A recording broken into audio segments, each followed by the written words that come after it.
Ryan Split here from ThirstGym.com, and today we're going to have an exercise called the Slantboard Split Squat.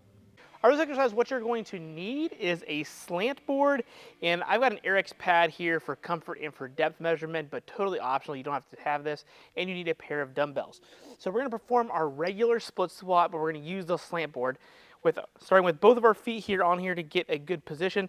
But again, I want to emphasize here, your whole foot should be on the slant board. I'm going to take one step back to get in a split stance position here with my whole foot flat.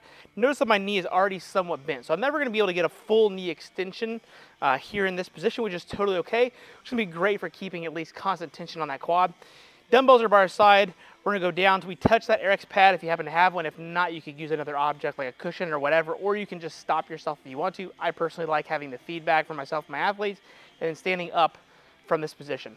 So notice that my knee is allowed for some good healthy forward travel, but I'm never letting my whole foot leave the slant board. So I'm still staying vertical. Knee is actually getting some good quality range of motion. I'm well below 90 degrees because of the angle of the slant board, and I'm going to stand back up.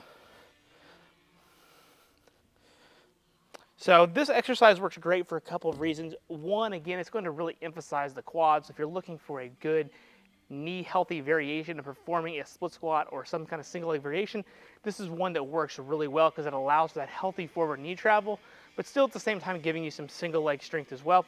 As I mentioned, you get that nice quality time under tension on your quad also. You're still going to get your posterior chain loaded and involved as well, but it does make it very quad dominant in comparison to, say, like a regular split squat.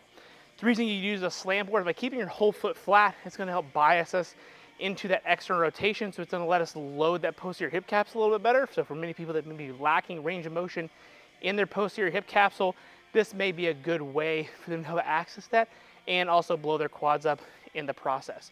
The also nice thing is that because of the angle of the slant board that I have here, again, you can vary that depending upon different slant boards that you might have, but again, I'm also creating that deficit as well, which is still giving me a nice big range of motion and it overall benefiting my leg development as well. I like this as a nice quality accessory exercise for most of my clients and athletes, anywhere from 3 to 4 sets of 8 to 12 reps per side. By all means, you can certainly push this heavier if you like to. It could be a main movement for your day, especially if you're working with populations focusing on knee health. I can totally get that. So you can really use this in a variety of places in your training programs. If you have any questions, let me know in the comment section below. Thanks. Have a great day.